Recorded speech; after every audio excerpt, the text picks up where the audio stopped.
Steel City. Is everybody ready to go? Let's proclaim the greatest radio show. Welcome, fans, to another episode of The Spread. I'm your host, Jim Sella, in studio with Jay Dash. We got our Corked segment for you this week. We're going to talk about Kris Bryant and Maikel Franco. Yeah, two rookie third basemen in the National League, helping to make a third base position even stronger than it already is. Stronger than shortstop, anyway. Definitely stronger than shortstop. Bryant's Cubs, they are sitting at 39 and 33 right now in third place, still 9.5 games out of first place. The St. Louis Cardinals still on a tear. But if the playoffs started today, there would be 3 teams in from the NL Central, including the Cubs. They would be the 5th seed, the Pirates the 4th, and the Cardinals would be the 1st seed, obviously. But the Cubs, they're 6th in the NL in run differential at plus 17. They have a very good pitching staff this season. They're 4th least runs allowed in the National League with 276. And while their offense hasn't been one of the best in the National League this season, 9th in runs scored in the NL with 293. 5 of the top 6 teams actually come from the NL West, where the Rockies play. It's kind of misleading almost, so it's kind of really hard to tell how good the offense is compared to the rest of the National League, I believe. The Cubs definitely arrived a little earlier than most people expected. Yeah, and 2 of the main reasons offensively are Anthony Rizzo and Kris Bryant. Now, Rizzo, he is still the leader of this team and the best hitter on this team. He's hitting .307 with a .417 on base, 15 jacks, 23 doubles, has 2 triples, 43 RBIs, 42 runs. He even stole 11 bases. For a first baseman, if you can look, he's on pace for over 20 stolen bases this season. So he's having a great season so far, and he had a great season last year as well. Look at this, 37 walks and 38 Ks and 267 at-bats. This is one of the best hitters in baseball. But Kris Bryant, he's a pretty damn good hitter as well. 277 with a .379 on base in his rookie debut. That's through 238 at-bats. He has 10 jacks, 12 doubles, 2 triples, 43 RBIs, 40 runs. He stole 6 stolen bases. They're saying he has very good base running skills. He's not the fastest guy in the world, but like Rizzo, he's not the fastest guy in the world, but they both have great base running skills. So they don't overslide like Polanco and Gung? Well, Gung was safe, in my opinion. He was out. But yeah, Polanco, he has problems with that pop-up slide. But really, they need to get rid of that rule. Almost like the rule where if you throw it to second and the second baseman isn't standing on the base and they throw to first, he's still out. Which I think is dumb. Well, they're not trying to get anybody hurt. And really, this pop-up slide's kind of the same thing to me. If he's safe, he's safe. If he slides past the bag, that's one thing. But if you come up a little bit off of a pop-up slide, I'd just say, you know what, safe. It doesn't matter. And that's not just because Polanco had trouble with it. I think it's just something they need to do. But anyways, back to Kris Bryant. His 37 walks, he's already shown that great walk rate he showed in the minors. And really, in the minor leagues, he also K'd a little bit too much, and he's shown that in the bigs as well. 84 Ks in those 238 at-bats. So it'd be nice to see him work on his strikeout rate a little bit. But really, if you're hitting the home runs, if you're driving in runs, scoring runs, it really doesn't matter if you're striking out that much. But if you look in the minors, he was a .327 hitter, a .426 on base, 55 jacks and 648 at-bats. So he can still get better. But if you look this season, he's been one of the best hitters on the team and keeping this team in the playoff race. He had a 12-game hit streak in May, a 14-game hit streak in June. He's tied for the team lead in RBIs and walks with Rizzo already, and that's in less at-bats. He's second on the team in average, on-base percentage, and home runs behind Rizzo. All Bryant's home runs, though, came in the past 166 at-bats. So really 10 home runs in the last 166. That's every 16.6 at-bats he's hitting a home run now. Figured it out. Yeah. And then he's also third on the team in runs and stolen bases behind Rizzo and Fowler. Now, Bryant had 15 stolen bases in 138 games between AA and AAA in 2014, so this isn't really unheard of. He's always been a good base runner, and he has a little bit of speed. It's not like he's slow and he's just a great base runner. Young guys usually do have a little bit more speed than older guys as well. So this is a guy that's going to steal you double-digit bases per season possibly. He's got all the tools, man. He hits for high power. He can hit for high average, and he's going to get you a couple stolen bases. And like I said, he's third in runs and stolen bases on the team, and he has 29 less at bats than Rizzo and 36 less than Fowler. The one thing, like I said, he Ks too much. He's K'd the most on the team already.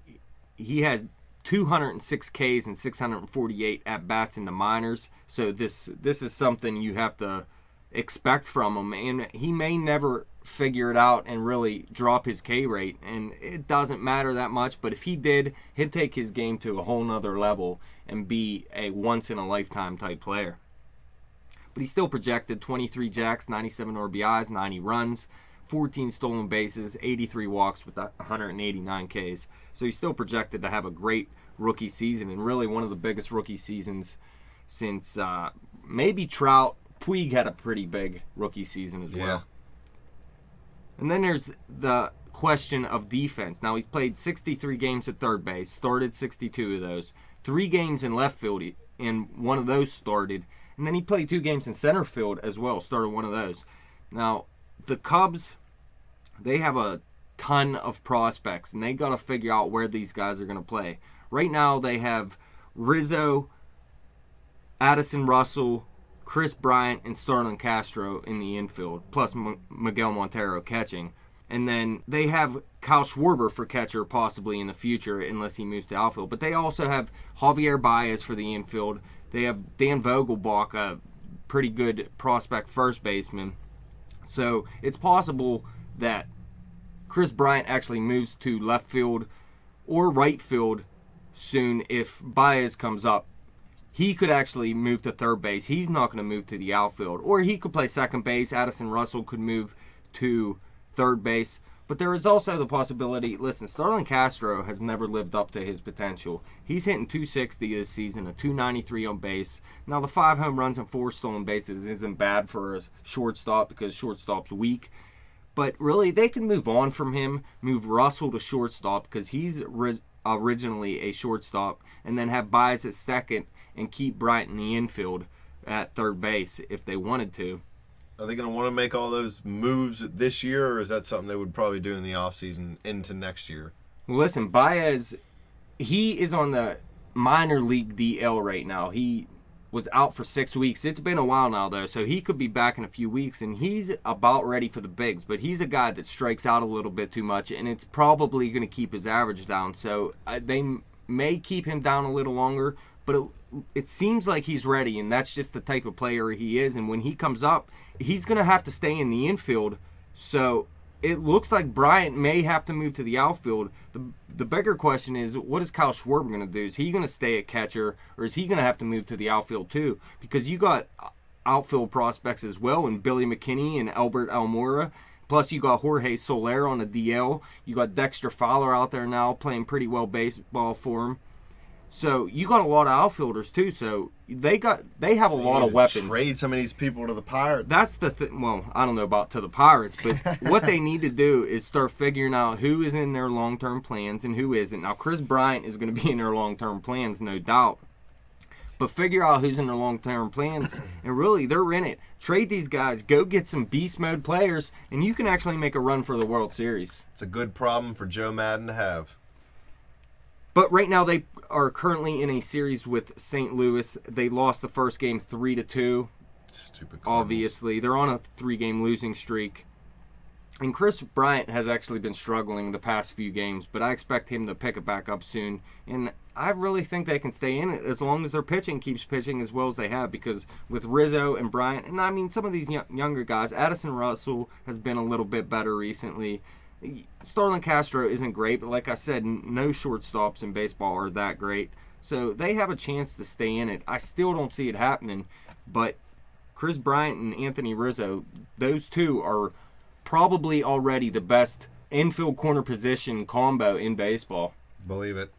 And then there is Maikel Franco of the Philadelphia Phillies, who is off to a hot start to his season. He got a little bit of time last year in the majors, I think 50-some at-bats. but he struggled. This season, he's not struggling at all. Unfortunately, the Phillies are not good at all. They're horrible. They're 26-49, worst record in baseball, so they really have nothing going for them. And Can't hit for squat. yeah, Chase Utley has been horrible. He actually went to the DL, so that's troubling for them because they wanted him to play well and be healthy so they can get something in return for him. They're going to get something, a sack of potatoes.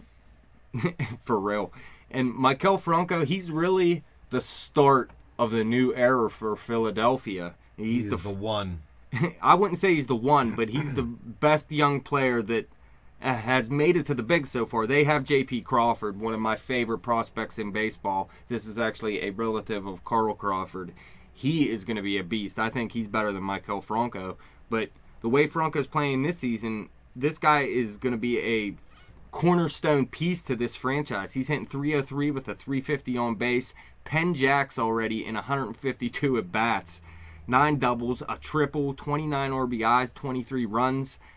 He's only walked 9 times, but he's also only K'd 24 times in those 152 at bats. Now it should be what you expect from the guy in the minor leagues, at least with the walk and K rate. In the minor leagues, he had 148 walks and 347 Ks through 2,167 at bats. So he's a guy that's not going to K much, but he's also not going to walk much. But really, it's hard to find a guy who doesn't K a lot but still hits for big power like he's showing this season. In fact, in 2013, he hit .320 with a .356 on base. Now, people believe that's sort of an outlier for him, but he had 31 home runs, 103 RBIs, and 541 at-bats with just 70 Ks, but still just 30 walks as well. But that's what you want to expect out of him, outside of the fact I think he's more of a 280 hitter, maybe even lower than that. He could go as low as 260. He's a guy that hits a lot of ground balls, and he doesn't have much speed, so that's going to catch up to him in the end. And plus, he has a low line drive rate throughout his minor league career. So unless he fixes that, his average is probably going to go down a little bit, but the power is for real, and this guy can hit you 30 home runs most seasons. I wouldn't expect it consistently like an Albert Pujols, but this is a guy with real power. Yeah, you can't expect him to hit .320 with 31 jacks consistently at the major league level, or he'd be winning like 5 Triple Crowns. For real. Now, he would lead the team in batting average and on-base percentage if he had enough at-bats to qualify. He's second on the team in home runs already, behind only Ryan Howard. Oh, yeah, my boy. Who has 13 in 255 at-bats, though. Man, look, he's on fire. Maikel Franco only has 3 less than him in 103 less at-bats. No. What? And he's also second on the team in RBI. Howard has 36 RBI to lead the team. Now, I know you like Ryan Howard and all, but if you think Pedro Alvarez stinks, man, you have to think Ryan Howard stinks. I don't know, man. Ryan Howard has a worse average, and his on-base percentage is something like 270, man. Well, I mean, he tries hard. Doesn't that count? Yeah, he's an older player, too. Trust me, in their prime, if you took Pedro Alvarez's prime and Ryan Howard's prime, they don't compare. Ryan Howard was a monster at one time. He was on steroids. But right now, if you're not liking what Pedro Alvarez gives you, I can't see how you like what Ryan Howard gives you. But Franco, he's been on fire recently. In fact, in the first 2 games of a series at New York, the New York Yankees, just recently on the 22nd and 23rd, he went 6 for 8 in those 2 games with 3 jacks, 10 RBIs, and 5 runs. Beast. So really, I see Franco's average going down. He's hitting for huge power right now. He's not that much of a power hitter. Trust me, he has big-time power, but every 15.2 at-bats, he's hitting a home run. That's a little bit too much, I'm saying. He's drinking pickle juice. But look, this is a guy that should be in the middle of the Philadelphia Phillies order, even when they do get better and have a lineup around him. And he's going to drive in a lot of runs. He's going to hit a lot of home runs. And he should be able to score maybe somewhere around 75 to 90 runs in a good season, maybe. Not going to walk a lot, not going to K a lot. So he's going to put the ball in play a lot as well, which really helps. If he can improve that line drive rate, this guy really could turn into a 40-plus home run hitter. But defensively, he's played 37 games at third, 2 games at first. He has 6 errors on the season, all at third base. Now, he's not as good of a third baseman as Kris Bryant is. Kris Bryant has a better chance to stick at third if if the team allows him to and doesn't bring up someone they need to put there and move him to the outfield. Whereas Franco, he may not be able to stick at the position, but he's playing well enough right now where he deserves a longer shot, definitely. But once Ryan Howard's gone, I'd keep my options open. If you can find a third baseman you can bring in there, we'll bring in a third baseman, put Franco at first. If you can find a good first baseman to bring in, well, then you keep Franco at third. And just play it by ear, because really, like I said, the future Franco is really the first piece to the new era for the Phillies, unless you want to consider someone like Freddie Galvis, who I don't believe is a long-term piece for you. He's a pretty good baseball player, but I think by the time your team's going to be good, you're going to be moving on from him. Maybe a Dominic Brown. I really don't think that guy's as good as you Philly fans hoped he would be. But I guess you could consider Ken Giles. Their current setup man, they got Jonathan Papelbon at closer now. They're probably going to be trying to deal him very soon. But Ken Giles, I believe he is going to be a pretty good closer for you, and he's a young guy. So you can consider him a future piece. But definitely for the offense, Franco is the first piece you're really bringing in. And then, like I said, J.P. Crawford, the shortstop, he's in Double-A right now. This guy is going to be a monster. He's in the 20s on most people's prospect list, top 25. But I consider him maybe even top 5, definitely top 10. I think this guy is for real. And then you have a couple pitchers. Aaron Nola, it looks like he's going to be a good pitcher for you. Jesse Biddle doesn't look like he's going to be as good as people first hoped, but he's still going to be a decent, at least back end of the rotation type guy. So you got a couple pieces, and your minor league system isn't stacked, but you also got some major league pieces here where you can bring in some young players and put them in the minor leagues and maybe give them a year or two and then finally put it all together. You got Ryan Howard, Chase Utley, Carlos Ruiz, Ben Revere, Cole Hamels, Aaron Harang, Jonathan Papelbon. You can get rid of all these guys, bring in some prospects, and start grooming them to be a piece of this team to put around Franco and I guess Ken Giles as well, and J.P. Crawford very soon, I believe, next season. Go young or go home in baseball. But really, it's Cole Hamels and Jonathan Papelbon. Those two are going to get the most. So you really got to find something you like. And I'd be trying right now, I'm sure they are. They're trying to find the perfect players to bring in to start to rebuild this team along with Franco. But Ryan Howard, I don't think he's going to bring you in that great of a piece. Maybe get some guys who don't look like they're going to be great major leaguers, but you never know sometimes, just bring in a couple prospects. If one Getting hits, his salary off the books helps even. Yeah, so. True. And if one hits, then you're golden. Chase Utley, that's a guy that I don't really think is going to bring you anything right now. He's done nothing all season, and he just went to the DL. If you can trade Utley and Howard, and I'm not saying those two are going to bring you a whole team of middle-aged veterans or whatever, but if you can bring in two veterans or maybe 3 veterans and they can get you through that transition period until your younger guys are ready to step up, then at least you get their huge salaries off and get something out of them. But like you said, they're not going to bring huge return, and you can't trade draft picks in baseball, so you can't trade them for any late round picks like they did with old guys in football. Right. Now, Ben Revere, he's a good baseball player, and I really like this guy, and I think if they dealt him, he'd really help someone. But I also don't think the Phillies are going to get that great of a return for him where they're going to find someone that they truly believe in. But they could do the same thing, find a couple guys that don't look like they have too much potential, but maybe one of them hits for you in the future when your team really is ready to turn it around. And the same with Aaron Harang. He's not the greatest pitcher in the world, but he could give you something that hopefully would help out in the future, maybe even if it's a couple bullpen arms or something, But really, if you look around the National League, other third basemen, you had David Wright coming into this season. Even though he's been injured most of the season with this spinal stenosis or whatever, he's still a good third baseman when healthy, if he can stay healthy. You got Todd Frazier, who's one of the best hitters in baseball this season, playing for the Reds. The Pittsburgh Pirates have Harrison or Gung at third base. They're both good baseball players.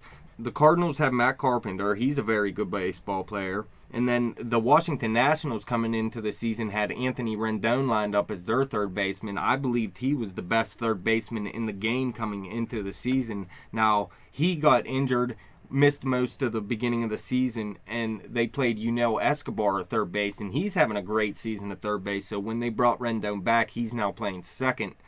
But Escobar, he's a good third baseman for him. Rendon would be a great one if they decide to move him back. You got Nolan Arenado playing for the Colorado Rockies. We were talking about 22 jacks already this season, 2 Gold Gloves in his first 2 seasons in the bigs. So this guy is definitely a great third baseman.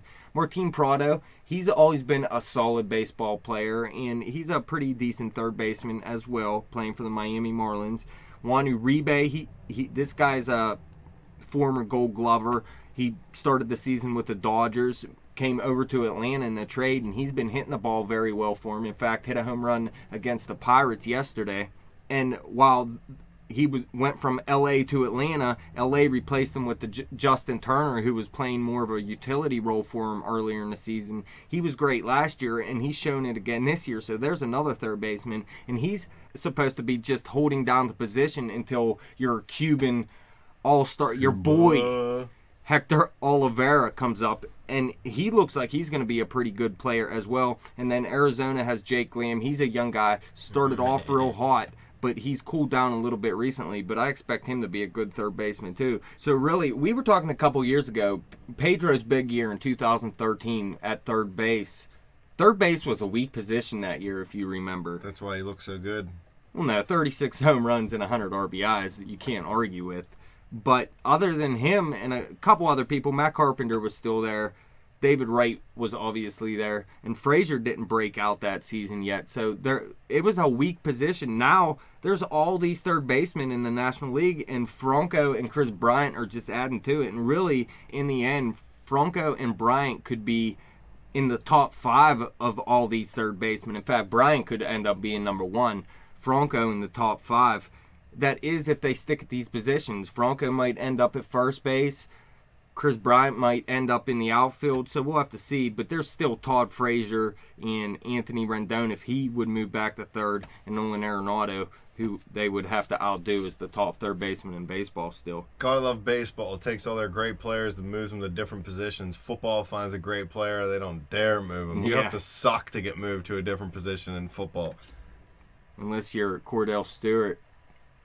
Then you're beast at wide receiver and just terrible at quarterback. But that's it. Franco, he's the beginning of the Phillies. Kris Bryant's in addition to what could be a playoff team for several years to come. A dynasty for the Cubs. A dynasty. Well, that wraps it up. Thank you, Dash, for coming in. Thanks, fans, for sticking with us. You guys can follow us on Twitter at bet_the_spread. You can follow me on Twitter at betjimthewin. Like us on Facebook. Check out our new website at thespreadnews.simplesite.com and subscribe to that YouTube channel.